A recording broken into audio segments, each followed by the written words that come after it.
Here we are with Black Ops 7 finally in hand, and I wanted to take some time to talk about this game and all the things it does well and not so well. This is going to be a review that covers many aspects of the game, so if I am able to remember saying this, then I will flash some timestamps on screen, so if you're hunting for one specific topic, you should be able to find it. I am planning to add chapters to this video as well, again if I remember, which I should. Here are the things we are going to cover in this video so you know what to look for. A rapid fire look at some of the various game mechanics changes, Farm Survival, Dead Ops Arcade 4, Ashes of the Damned Standard, Ashes of the Damned Easter Egg, Boss Fight and Story, Ashes of the Damned Curse Mode, and then a wrap up with final thoughts on where I am at with the game. Why don't we get started and start with the quality of life changes that came to this game. It is a long list, so buckle up and get ready. This is not going to cover every single change made coming into Black Ops 7, it is covering the changes that I think are most relevant and important to discuss in my opinion. The first thing is not a change which sucks, but it is important to point out.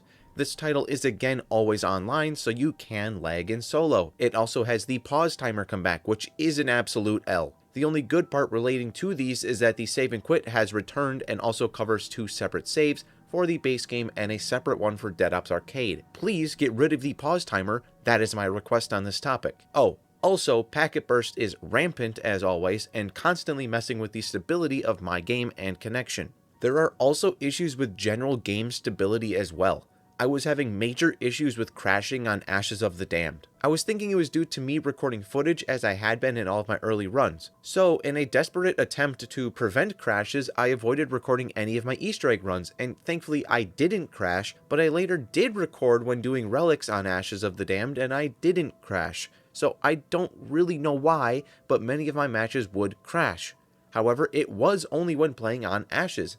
Farm and Dead Ops were both just fine. It is frustrating dealing with crashes that you have no control over, and that is the story of many of these newer CODs that are just piles of crap when it comes to running smoothly. Now we're going to talk about perks, ammo mods, and field upgrades quick. All perks from Black Ops 6 returned, each adding 2 new augments up to 8, and also we added Wisp T with 8 augments as well. Ammo mods with 8 augments are here, Fireworks is added, we've got Brain Rot, Napalm Burst, Shadow Rift, Deadwire, and Cryo Freeze. Then we've got the field upgrades, which are back, and they've got 8 augments each. Toxic Growth is back, Dark Flare, Healing Aura, Frenzied Guard, Energy Mine, and Aether Shroud. The good thing with these is that they have the new augments, so you've got a new minor and a new major for each of these, but also once you get to the end of the research, you are now able to equip 2 minor augments, which may not sound like a lot, but when you do that across all of your perks, it can change your gameplay quite a lot, and I have been enjoying so much being able to do that and researching these things. I will say that it does take quite a long time to get these augments researched, but if you're going to grind, it's not like you have to do anything special, you're just playing and eventually you will get them. I wouldn't be opposed to an increase of the XP gains for the augments,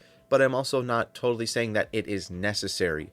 Eventually, if you just play the game, you're going to get them. It does take a long time, but you'll get there. They finally added protections for the last zombie from Wisp T and Brain Rot and other things like Klaus. They're not going to kill the last zombie on you and force the round to move.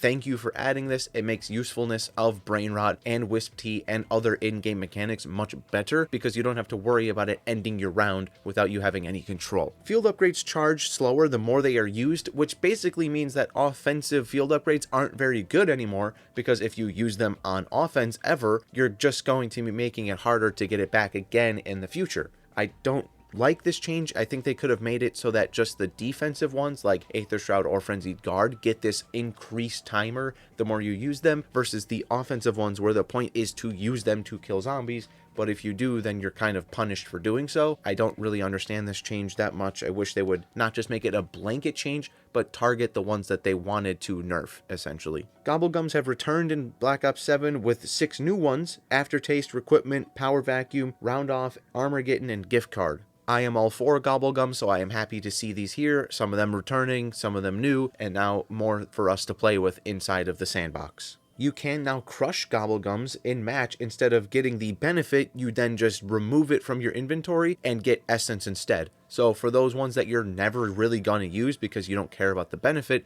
you can take them, crush them in the match, and get yourself a little boost. This makes it so that all Gobblegums are useful. Even if you aren't using the benefit, you can get something else out of them.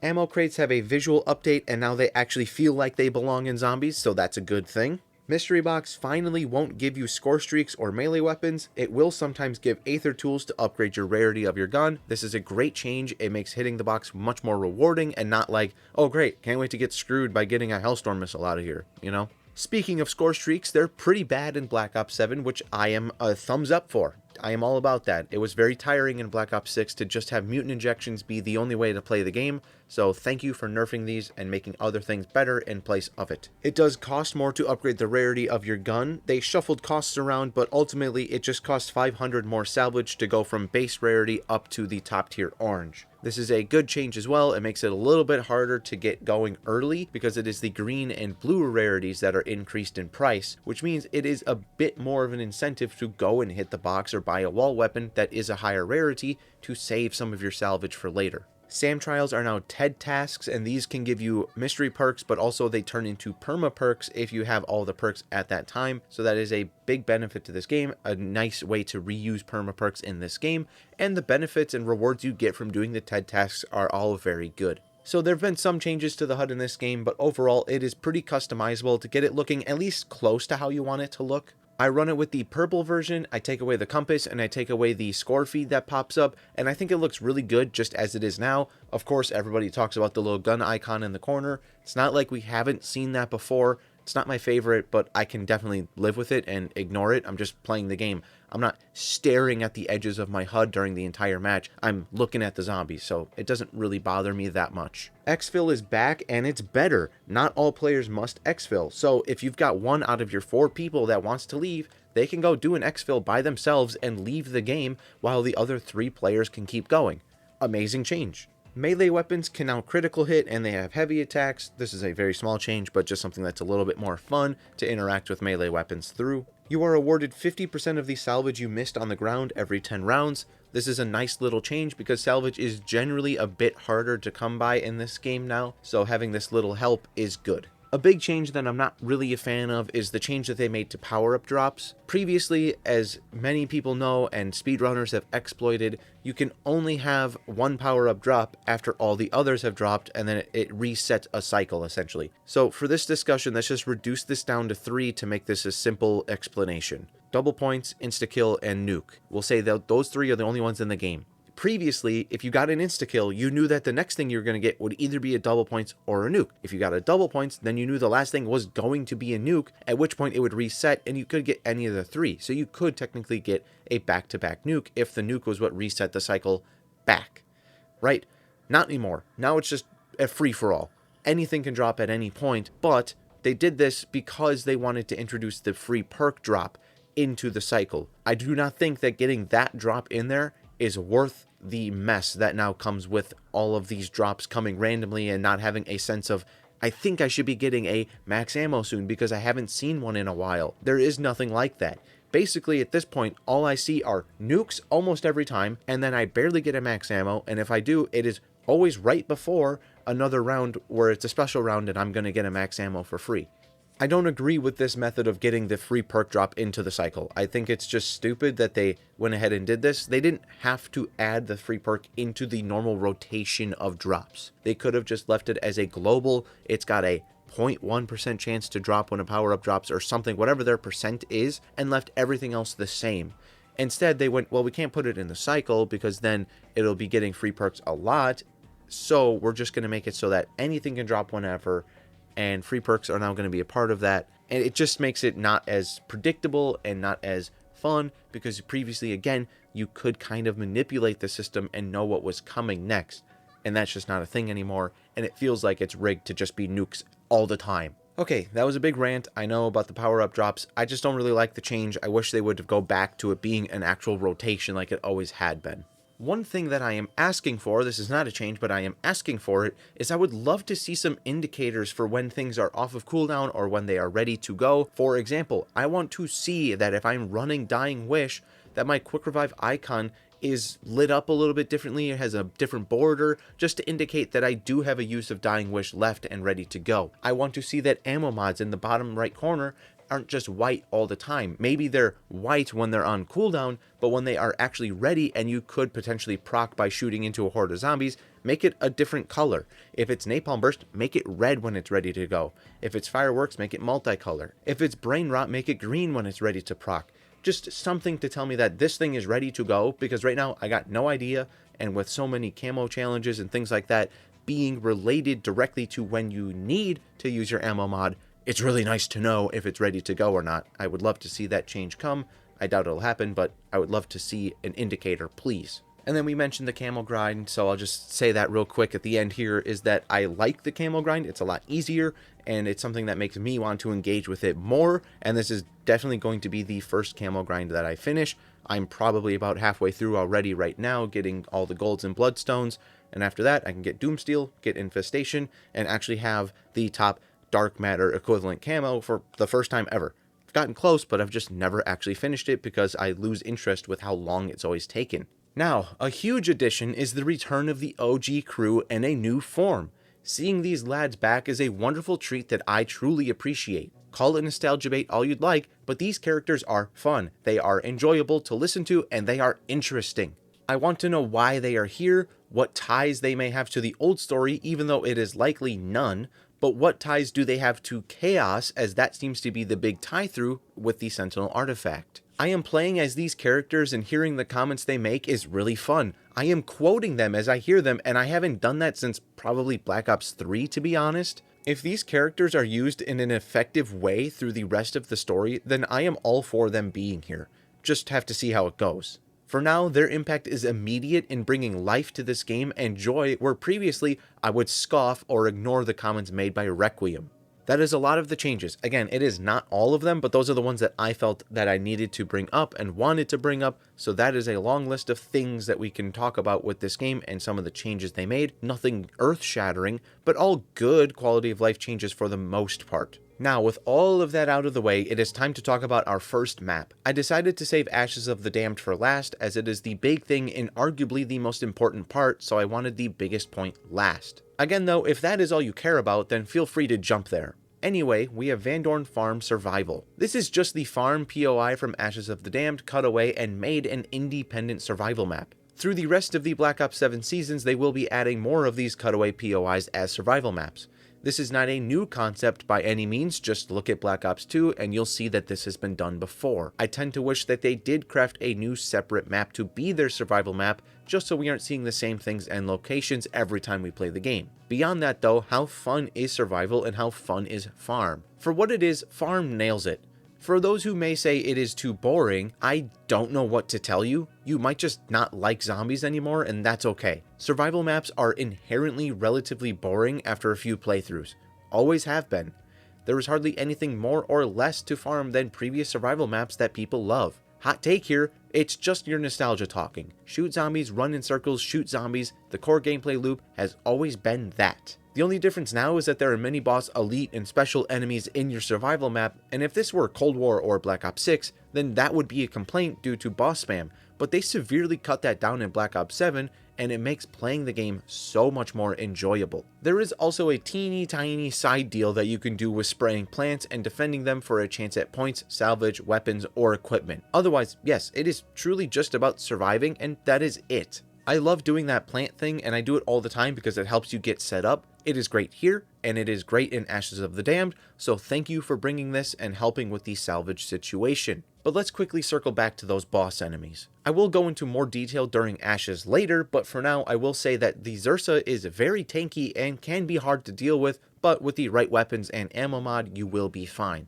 These show up only every few rounds and spawn 1 to 3 when playing solo and scale up a bit when playing with more people. Already this boss spam is heavily reduced and it makes things so much more fun to play. Many of the rounds you are allowed to just focus on these zombies and running around taking them out at your pace. Past round 40 you will see a Doppelgast. When I first saw this, I just about lost my fucking mind. I was furious that they brought this disgusting creature back, and I feared that the spam was just about to come. But it never does spam, just one Doppelgast every round after 40.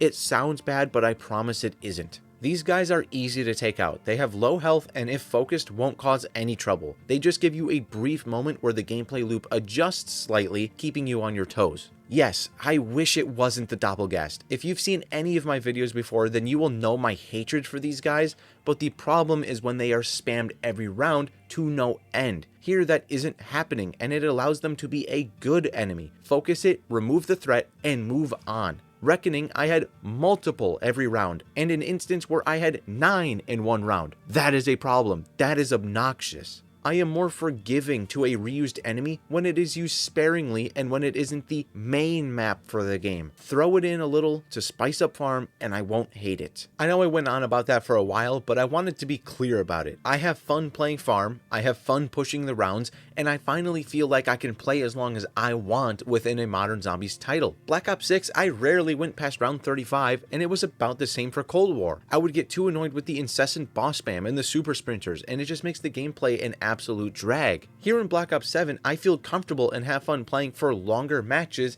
even on this simple farm, because it is enjoyable. It is mostly just me and the zombies, and I go to work slaying them. Then there is an occasional boss I have to deal with before going right back to the zombies. It is much closer to my preferred gameplay loop, and I like it because of that. Farm is a survival map, and I rate it based on that. As a survival map, this is an 8 out of 10 for me. Simple and enjoyable, and that is all it needed to be. Okay, that is enough of that. It is time to get into the goofy content of Black Ops 7 and talk about Dead Ops Arcade 4. For context on my history with Dead Ops Arcade entries, I have always enjoyed its presence and the fun it can bring. It has never ever been close to my main game mode though.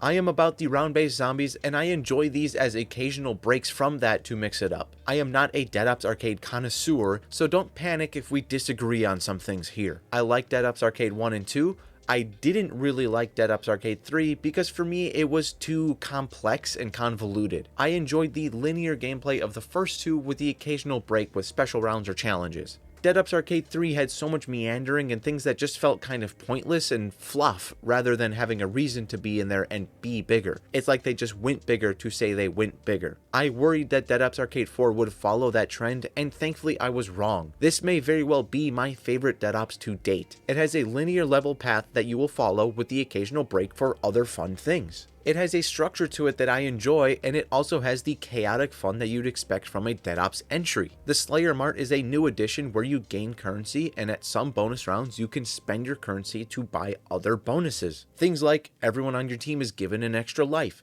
Next round you'll spawn in with a tank, gain a protection aura, gain an armor plate, get a saw blade, so on and so forth. These are all great extra fun bonuses, and on top of that, some of them are extremely helpful. They also managed to integrate Gobblegums into Dead Ops Arcade flawlessly, and I mean flawlessly. This is an amazing addition that I didn't think would matter much. Gobblegums have their round-based effect, but now most of them also have a separate effect for Dead Ops Arcade. The best part is that many of my favorite Dead Ops Arcade Gobblegums are the ones I was never going to touch in round-based zombies, which means they are finally useful to me. I love that these have purpose, and I have reason to use some of the more obscure Gobblegums. Just one example is wall-to-wall clearance, which in round-based makes wall buys 10 essence.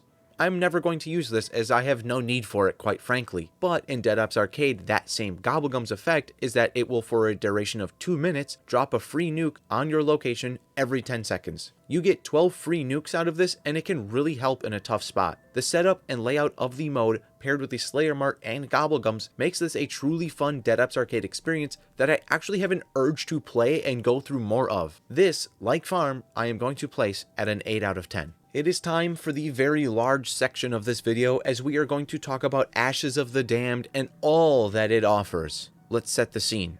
I enjoyed Black Ops 6 quite a lot. I had a good time with that game and was anticipating that this game was going to be a lot like it, which is true. The caveat to this is that I was worried about Ashes of the Damned. All of the marketing was putting me on edge and making me wonder if we were really about to do a Transit 2.0. Starting off our game with a dreadful, overly sized map that is broken into survival maps to at least give the overall zombies game a chance to survive. The wonder vehicle and constant bragging about the largest round-based map ever. The references to inspiration from Transit. All of it had me quite honestly not looking forward to this map at all. I was expecting a clunky map that was more annoying to traverse and play than anything else. I even had this thumbnail ready prior to release because I feared what this map was going to do to the overall game. Ashes of the Damned goes to show why it is important to get hands-on experience for yourself, because it makes a world of difference. Seeing COD Next footage made me worried, but when I put my hands on this map, I started to see the vision. I couldn't believe it, but Treyarch actually pulled it off. Now though, let's actually talk about what they did and how this map works. First note, this is the best looking modern map yet. It is aesthetically eons ahead of anything from Cold War and well ahead of most of Black Ops 6. Prior to now, this title went to Terminus, and I still like the look of Terminus, but Ashes is even better than that. This looks and feels like a zombies map. Ultimately though, the map would not function if it was frustrating to navigate, so why don't we start with that. The layout is a figure 8 with 6 points of interest scattered in it. Janus Towers is the spawn and directly follows the events of Reckoning, which I actually think is really cool considering we are in a new dimension that this is a good anchor point to start with. Ashwood acts as the main hub and you will frequently be passing through there. The wonder vehicle Tessie is your transportation and easily the most important part of this map. Take Tessie through the fog between zones and drive quickly to avoid being taken out by the strong enemies within. You start by going to farm in Blackwater Lake, get the power on there, and then as well in the hub of Ashwood. Once this is done, two things happen. One, you get Pack-a-Punch to install on the vehicle, and two, you get access to all jump pads and can realistically leave Tessie wherever you feel like and just use jump pads the rest of the game. Tessie became quite the surprise for me. When I learned that this was how we would be moving in Ashes, I was immediately turned off from the concept. I was thinking that, no, of course I don't want a bus-like transit where there is no control and it is obnoxious, but I also don't want a vehicle that I am driving to be integral to the map. That will feel too Warzone-like for me. What I didn't realize is that somehow Treyarch made it happen in an enjoyable way, and I'm impressed. The Wonder Vehicle feels like it belongs in Zombies. It is unique to this mode, and it aesthetically is matching this mode, and in function it matched the mode. Ted is built into and powers the vehicle. Pack-a-Punch is built in and becomes a boost. Abomination heads act as a guard and an offensive weapon for the vehicle, and finally the DG2 turret is a massive Wonder Waff that can be manned or will auto-fire when no one sits in the gunner position. The Wonder Vehicle is a staple of this map. The Wonder Vehicle is fun. I don't leave Tessie wherever and just use jump pads. I more often than not am choosing to drive Tessie to 1, save points, and 2, because I have a good time driving it. Treyarch, I know you don't hear this often enough from this community, but genuinely, well done. You took my biggest fear in this map, and somehow it isn't even close to an issue. It is straight up fun and adds character to this map. Now, I will say that we don't need to do this more. Let this be an Ashes of the Damned thing and leave it there. Let it have this unique mechanic. So, we can navigate the map with a combination of Tessie and jump pads. For how large this map truly is, it is quick to move around and flows really well. Again, Treyarch, well done. This is an impressive feat that does not go unnoticed. The enemies you face are also important to a zombies map, and here we have a good, small selection. Zombies and their armored variants are here. The Ravagers are the new so-called dog enemy. They share characteristics of denizens, but are different in many ways. They're an inventive and neat little enemy. They have their own round, and there are so many of them that spawn and run like hell to hunt you, but they also hunt the in-game drops. This is a good way for them to incorporate a new mechanic around these drops in the reverse order of mimics. Now these Ravagers seek out the drops and will steal them. This is where they get the most interesting.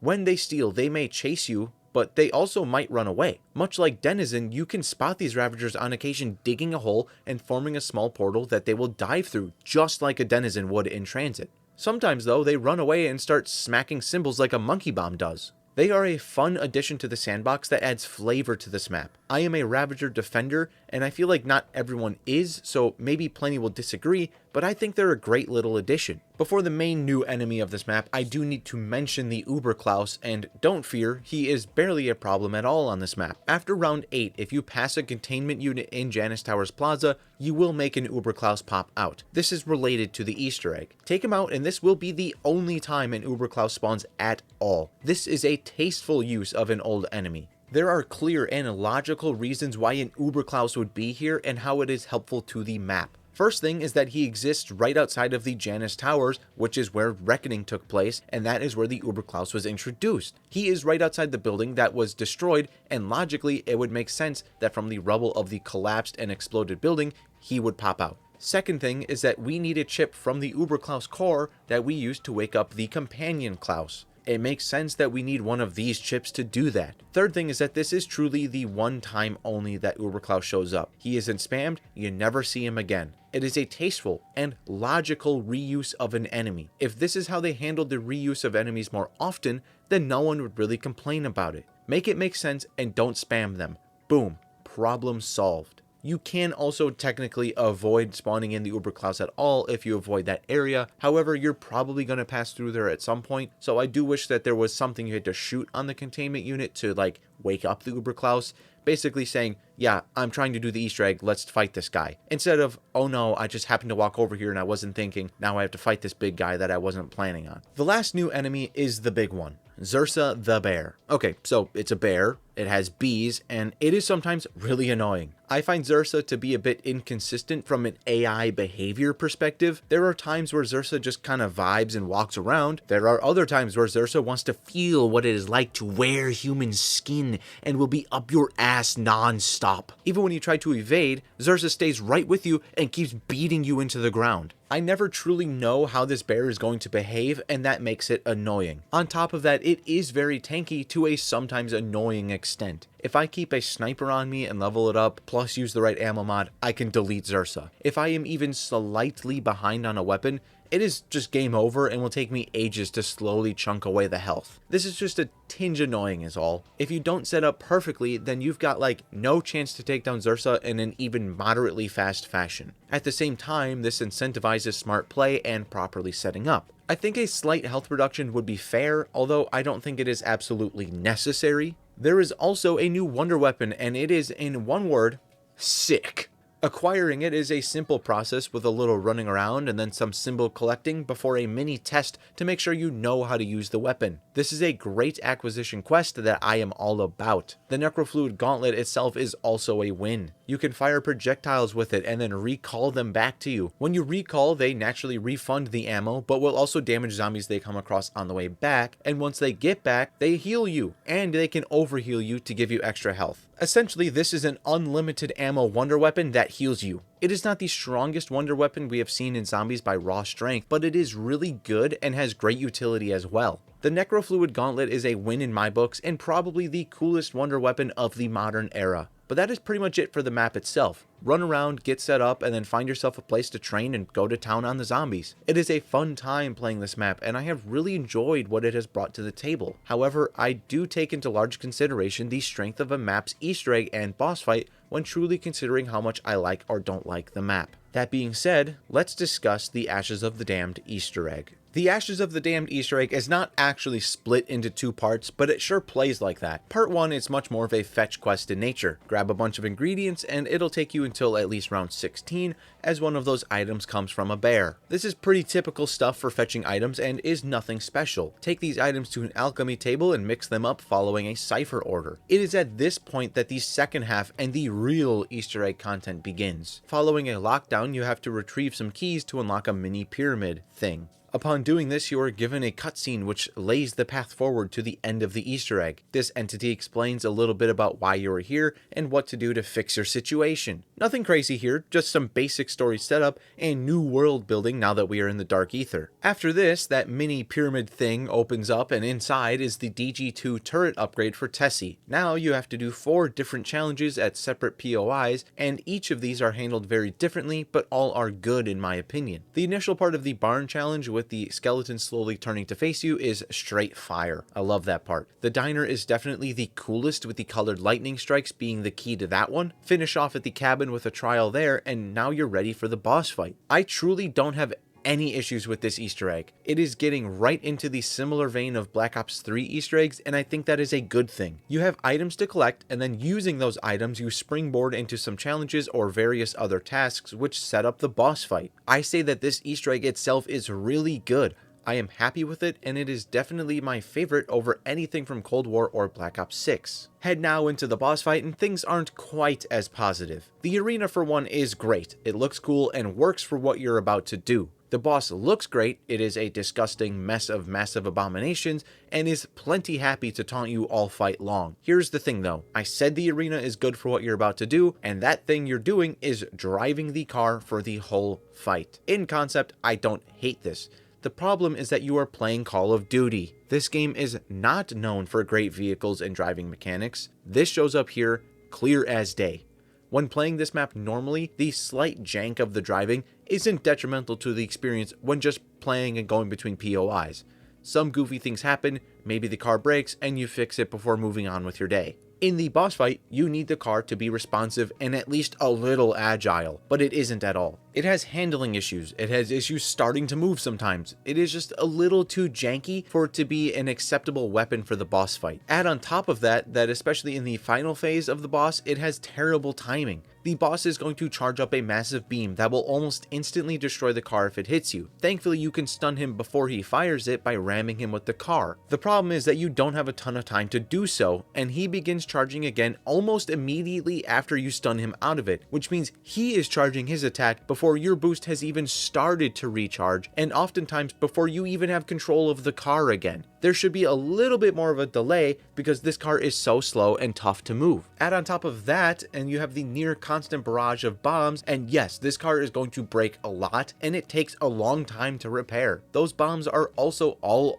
over the place. Some land in moments, others take 5 seconds, some do a little damage, and some basically one-shot you. I think this fight is really cool in concept, and now that I have done it successfully 3 times as of writing this, I am getting more used to it and better at it, but it could really benefit from a better handling vehicle or a slightly tuned down boss. Just slow his attacks a little bit and it could help a ton. Right now there's just a disconnect where the boss is designed as if the car you have is capable of keeping pace, but it really isn't in many cases. You are going to blow up and you are going to need to use equipment or field upgrades to even have a chance of repairing the car. I overall like this boss fight, but I think it could use a little more TLC. And with the boss dead, we get our first real good look at a Shadowsmith. This, just like the previous cutscene, sets up intrigue but doesn't answer anything. We need answers, but it is the first map, so for now this is acceptable, but I am telling you, Treyarch, that you need to have a clear plan for this, because another full year of only chasing after something like we did in Black Ops 6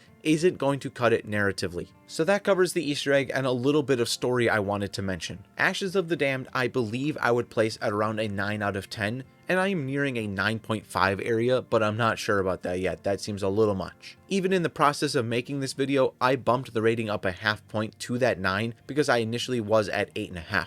I am really happy with this map, and we aren't even done yet because Cursed is on the menu. Cursed mode is a new way to play zombies. It is mainly modern mechanics with little spices of previous classic mechanics. At its lowest level, Cursed will take away your minimap and enemy health bars. It will force you to spawn with a pistol, and it will give you a classic point system. Playing the game in this mode is truly fun. It is a fun little slap in the face when you are playing for a little while and ask, where's the arsenal around here? And you have no idea. You're pretty sure that it was in this area, but you can't find it and you can't look at your map because that is gone. It reminds you that you've been taking the map for granted and aren't paying as much attention to learning these maps themselves and where things are located. Being able to grab a horde of zombies and use a weak weapon which gets you sparingly few kills, yet grants you thousands of points, is a great feeling to have again. I have truly enjoyed playing Cursed as well as Standard. Both are fun and both have their place. Where Cursed is going to plant its flag is with how difficult it will be able to make things for the players. Through relics, you can get some really hard challenges coming your way. As of right now, only 2 have been found, and I went and picked up both, but I'm waiting eagerly for a third and more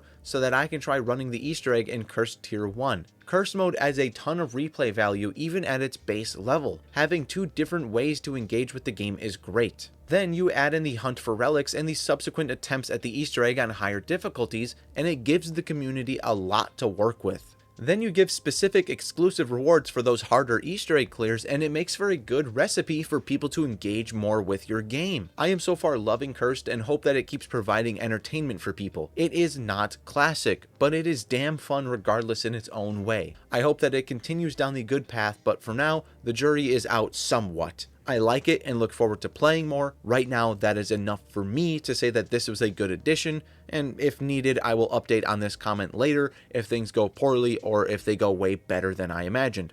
For now, I think Cursed is great. And that is the state of Black Ops 7 Zombies at launch. There are stability issues, and the pause timer is still a serious downside. Some other minor issues exist, but for the most part, this game has well exceeded my expectations and it makes it hard for me to put the game down. I just want to keep playing. I didn't want to sit down and script and make this video because I wanted to hop in and play again. That is a really good sign. Black Ops 7 Zombies works to appeal to a wider group of players. Casual players have Farm and Dead Ops Arcade. They'll also eventually have Directed Mode for Ashes of the Damned. More experienced players have all of that, plus a great Easter egg on Ashes of the Damned right now. And the hardcore players have everything listed prior and now Cursed Mode with all of its relics to push the difficulty even further. There are many things to do in Black Ops 7 Zombies, and so far I have enjoyed all of them. If the post-launch content can maintain or even surpass this level, then we are looking at a potential top-tier Zombies game. Now the question is, would I recommend the game currently? It depends who you are. If you are a fringe Zombies player who is only going to get the game for the rare Zombies game and won't touch MP or campaign, then I have a hard time saying that you should spend $70.